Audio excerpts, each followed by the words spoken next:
Hi, this is Meeting of Minds podcast with Jerry Bowyer. My guest today is Rob West. Rob is the CEO of Kingdom Advisors. He's also the host of MoneyWise radio program, which runs on 1,900 stations in Moody and in American Family Radio. But I'm kind of interested in Rob as the CEO of the largest professional association of Christian financial professionals, because this puts him in touch with the best thinking in the Christian world about finance. And that's what Kingdom Advisors is. And Kingdom Advisors isn't just advisors. Is that right, Rob? That's right. Yeah. So as a part of what we would call the Christian financial industry, we would see the kind of advisor at the center of that. But there's really a whole host of stakeholders around that. We're engaged with universities that are training the next generation of Kingdom Advisors. We're engaged with large firms, wirehouses, and large RIAs that are creating communities inside their firms to support advisors, and investment companies that are creating investment product that align with the values and priorities of Christians. So there's a whole host of folks around the advisor, including the public, the Christian in the pew, who says, you know what, I want to follow God's heart as it relates to my money, and the worldview and training of my advisor matters. And so I want an advisor who shares my values. All right. And I think there's also financial planners in that mix, and accountants, et cetera. Absolutely. Yeah. So among the practitioners, there would be financial planners, investment advisors, and investment professionals, those who specialize in insurance, accountants, and also estate attorneys. And the occasional economist. Just a few. All right. So this is where the conversation is happening. Now, I'm not sure that that's an intra-industry conversation. So there's treasures in there. We want to kind of break open those treasures, because there's conversations going on among Christian financial professionals right now, and you like to talk about live, give, owe, grow, etc., as ways of bucketing the different conversations that have to do with applying the Bible to money. And I'm interested in sort of the more advanced topics, the things that you're thinking about and you're hearing from the top minds in the industry that Christians need to hear about. So why don't we kind of go through those categories? You've got kind of a nice way of organizing them, a shelving for them. Go through those categories and talk about the best stuff, the treasures that are hidden inside. Let's bring them out so that other people can hear them. I'd be delighted to, Jerry. And I think the starting point when we have the money conversation, even before live, give, owe, and grow, a way to order or think about our finances, is really the why. Which is, just this idea that God owns it all, which is not just an idea, it's the idea, right? It's the starting point, because if we recognize the earth is the Lord's and everything in it, then it puts me in the role of steward or manager of the King of Kings resources. That's a high calling. And that really changes the way I approach my money, which is now a tool to accomplish God's purposes. And then what we quickly realize is that this money conversation is not really about the money. It's about everything beneath it, right? The money and how we handle it is the iceberg poking through the water. But underneath that are the values and the priorities that drive that. And this idea that Jesus said clearly in Scripture that, our heart follows our money. He said, where your treasure is, there your heart will be also. And so when we recognize that, Jerry, it really brings us to a fundamentally different starting point as we think about God's resources and our role then as manager of those resources, as a steward reflecting the heart of the master. So I think that's the beginning point. It's really a kind of a depth surgery. N.T. Wright once told me a story. It was fascinating about a counseling situation where there was a man undergoing counseling, and he had talked about all of his life, his sexual, while I was in college, I tried this, and then I got married, and then I went to this club, and I had this affair, and then here's my second marriage, and a whole bunch of sex stuff, everything he had ever thought about and ever done. And then after about a year of counseling, he asked, "Oh, by the way, how much money do you make?" And the man said, "Isn't that kind of a personal question?" And it really is a personal question, yes. More than his sexual adventure. See, it's more hidden than his sexual wanderings you know, because it was Well, because it was his identity. yeah, that's right. And that's the role that these advisors that we serve sit in, which is they're having conversations that their prospects and clients wouldn't have with their best friend, their, in some cases, unfortunately, their spouse or their pastor. Yes. Right. And so this is an opportunity to get these things out on the table, demystify them, but then get underneath the surface to really what the drivers are. And I think that changes the Yeah, and conversation. I think we live in a time of financial anxiety, probably one of the greatest times ever in the history of the United States, even in many ways greater than the Great Depression. Mm, Because the Great Depression, the bad thing was happening, we were going through it. There wasn't much anxiety, it's just pain. yes. Now there's fear. Yes. You know, will I lose it? Will it go away? What will happen? All right, so let's go through your Yeah. categories and tell me what kind of what you're thinking in each of them. Yeah. Well, I think as we look at the live category, we realize, our lifestyle is really the primary determinant of how I can pursue my values, ultimately, what I can commit to eternity. It's going to drive debt decisions, and margin is always the answer. More is never the answer. And I think the conversation that I'm excited about that's happening around lifestyle choices is really this growing movement of people who are willing to ask the question, how much is enough? What is my financial finish line, both for lifestyle as well as accumulation? And we'll get to that in a moment. But how do I set my financial lifestyle? What is the appropriate amount for a Christian? Is it okay to live in the $2 million home? How much should I spend on that car that I'm driving? And how do I make those decisions? And how much is enough for me? And as we wrestle through those questions, it causes us to go back to say, Lord, why have you entrusted this to me? And yes, I'm to provide, and yes, I'm to enjoy. And we clearly see both of those in scripture. But I think being invited into God's generosity story is maybe a bigger idea here that often gets missed. And because our level of spending will always rise to our level of income unless we protest to the contrary, we often miss that opportunity unless we get ahead of it and say, I'm going to with intentionality ask the hard questions about how much is enough. Interesting. So I guess before the question, how much is enough, is the question, how do I know how much is enough? How would I answer that question? And I think we can safely eliminate the people who are in my social set or I went to college with. That's my norm, Right. Right. right? That's my set point. And essentially an envy, covet, imitation model. There's Yeah. got to be something else. And you're saying it's essentially the glory of God and the building up and the focus on his kingdom. That's exactly right. And there's folks who've attempted to answer that question. You may have talked over the years to John Cortines and Greg Balmer, who wrote the book God and Money, who really took a thoughtful approach to trying to define enough, looking at Maslow's hierarchy of needs and the average income and thinking about multiples of that. And, I think there's any number of ways that we can do that.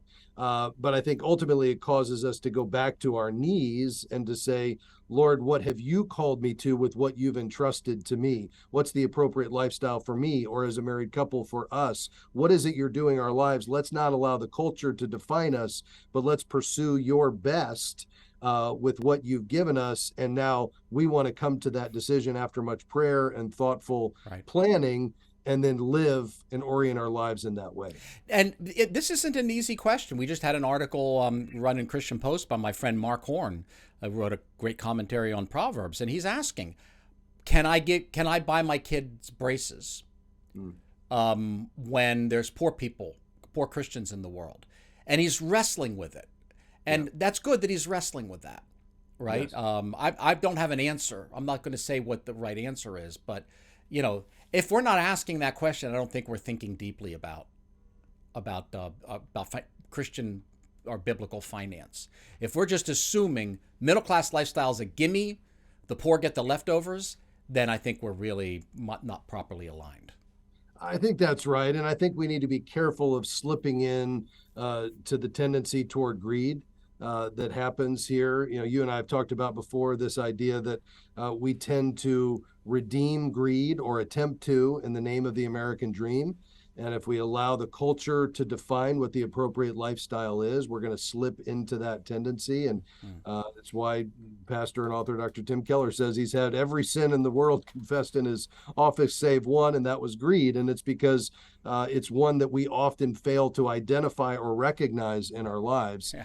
And so we've got to go back and be honest about Yeah, it. it's too personal a question. All right, let's go on to another category. So we have live, give, and you've already kind of gotten into give, but anything that you're seeing there that you're learning in the industry, hearing the best minds, and you want to share with people outside that financial professional conversation. Yeah. I think at the starting point, Jerry, it's this idea that giving breaks the power of money over our lives. And we've got to, I think, begin to think through that and understand the implications of that. Yes, we give because we were created in the image of the ultimate giver, and we're most like him when we're giving. And we experience his joy and his pleasure because it's an act of worship and an act of obedience. But how intentional are we being in that? Have we surrounded ourselves with relationships that are going to spur us on to greater giving? What is our kingdom vision? What's God's heart for the world? And have I asked him to show me how to participate with him? Because we'll never outgive our vision for our giving. Do we have a plan that allows us to lean into that in such a way that gets past just the cash giving and into the balance sheet giving? Because that's really where our greatest potential is. 90% of giving happens in the form of cash. The problem is only 10% of our wealth is held in the form of cash. So without planning and intentionality, we're missing our greatest potential for generosity. And there's some pretty nice tax advantages. Not Yes. that ought to drive everything. There's some pretty nice tax advantages to the non-cash giving, especially after a long bull market. Yeah, that's exactly right. So we've got to, I think about that. And then that really leads us into, the question, is the next steward chosen and prepared? Ron Blue, my mentor and the popular author, taught us that. We have to recognize that we're passing spiritual, character, and financial capital. And I think one of the ideas we need to wrestle with that folks are starting to think about more often is, is an inheritance going to ruin my child? And perhaps could a better stewardship decision, depending upon the situation, be to give it away? Where are they at in their spiritual journey? What decisions are they making? And is the idea that I would just take the, after tax estate and decide it three ways among the three kids always the best choice as I think about what's ultimately most important, and that is that my kids have come to a saving knowledge of Jesus and then have a growing and thriving I had a financial professional at a conference recently, not your conference, not as good as your conference, but still it was a conference, talk to me about the problem of his clients always want to give money away to the kids. And he said, he told me after the conference about this one in particular, and the wife says the Bible says it has to go to the children. And the daughter is essentially a in recovery drug addict or serial drug addict recovery, in and out of rehab constantly. And he's saying, what's going to happen if you drop $150,000-$200,000 on her? Yes. He can't say it, but you're going to get a dead daughter, right? So you have to think about that. Our friend Jim Wise, our mutual friend Jim Wise, wrote a book about this called Inheritology. Now, this conversation frustrates me a little bit because I think the biblical assumption is inheritance. But I think the biblical assumption is a legacy has been passed on. So there's a lot in Proverbs about including financial inheritance, and there's land inheritance, and that's addressed, in Torah. But what happens if you have what happens if we have an atomized culture where the children are alienated from the parents and vice versa? At that point, do you still hand on the financial legacy if you haven't handed on the moral legacy? Probably not. Yeah, that's right. And I'm not saying by any means that we shouldn't be thinking about a financial inheritance for our kids, but have we stopped to ask the question? Have we paused long enough to say, what are the potential implications? Is the next steward, I think going back to that question, not only chosen, but are they prepared? And that would go to what you were saying, Jerry, about the legacy and where are they at spiritually and what decisions are they making and what are the possible outcomes of dropping this money in the kids' laps? Have we considered that? And if not, perhaps we should. Well, look at God's example, right? He did his inheritance go to the firstborn son? The firstborn son was Adam. He was apostate. He didn't inherit the earth. Instead, he was weakened because power would have made things worse. Eternal life was taken away from him, the earth, all the rest of it. But the second son, the second Adam, he was worthy. So Yes. he inherits. So inheritance is contingent upon faithfulness and worthiness. Not worthiness of love, but worthiness of handling the responsibility. Inheritance is just another form of succession. So you wouldn't hand over control of your company to someone just because they had your last name. Well, Yes. why would you hand over all the wealth that's generated from that? Yeah, it has to go to somebody who can handle it, who Yes. will be a steward of it, and that's an important conversation. And you're right. And this is a difficult conversation. This is really gets to the heart. And I think a lot of times you can tell me. I think a lot of times it is parents who have, say, the father put a lot of time and energy into the career, Mm. handed the children off to be raised by the institutions. Mm. The high school, college, the best college they can get into, even if it was contrary to their worldview. Yeah. And then they feel guilty and they're assuaging the guilt with the money. Mm. When the money just is another form of guilt, you're empowering them to go in the direction that they shouldn't have gone in the first place. I mean, that's a painful conversation. I'll give you a chance to react to that if you like. Well, it is a painful conversation, and it's one we often are just. It's a lot easier just to kind of push it to the side and just go with the typical approach in terms of how we would think about retirement in this or inheritance in this country. And we need to be willing to engage in those painful conversations because the outcome and what's at stake is too important not to. Interesting. This is where a Christian financial professional really helps. Someone is willing to have that tough conversation. Okay, next category. What do you think? So I think live, give, owe. As we think about owing, we realize that debt mortgages the future, and it also changes the relationship. And I'm talking to more and more people who have just had incredible damage to relationships in families as a result of debt and co-signing. I think that's why the Bible is so clear on this particular topic. It says just don't do it because debt changes the relationship. The borrower is slave to the lender. And when we put that into the family relationship, it wreaks havoc. And so I think we've got to recognize that well ahead of getting to a place where we allow that to happen. I think I've mentioned to you with it when the woman said to God, "The serpent he bewildered me, he shani me." Same root word as debt. The serpent he indebted me. In biblical Hebrew, the word to bewilder, deceive, or in debt are all the same root word. Mm. So there's a kind of and we enslaved ourselves to him in that debt relationship. So the idea isn't just that debt is painful, like you don't want to be like Macabre going off to prison, but debt decreases the degrees of freedom when it comes to serving the Lord. So you can kind of serve the Lord by enduring the suffering with patience, but isn't it better? Paul says, if you can get your freedom, get it. Not just because it'll feel better, but because you can go out and serve God you'll have more degrees of freedom to follow God's leading.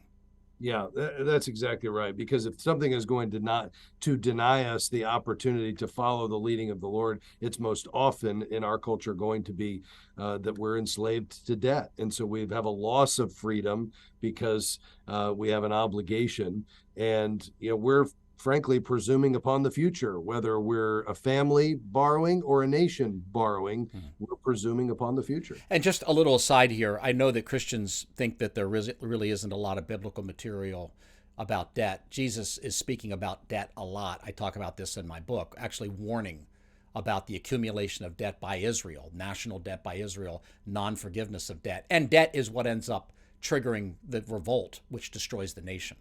Jerusalem was destroyed in a series of violent events that occurred with a debt crisis that Jesus had warned them about in 33 AD. So that might sound odd to people. Go read the book. It's sold out, but the paperback's coming out soon.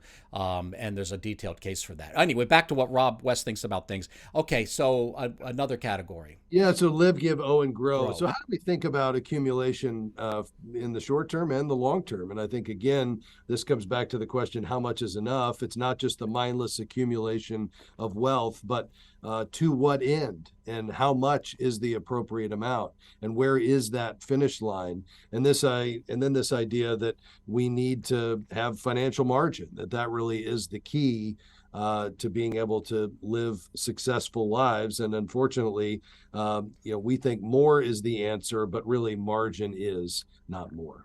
Interesting. So, again, maybe you don't compare yourself to your brother-in-law, but to the other guys down at the golf club.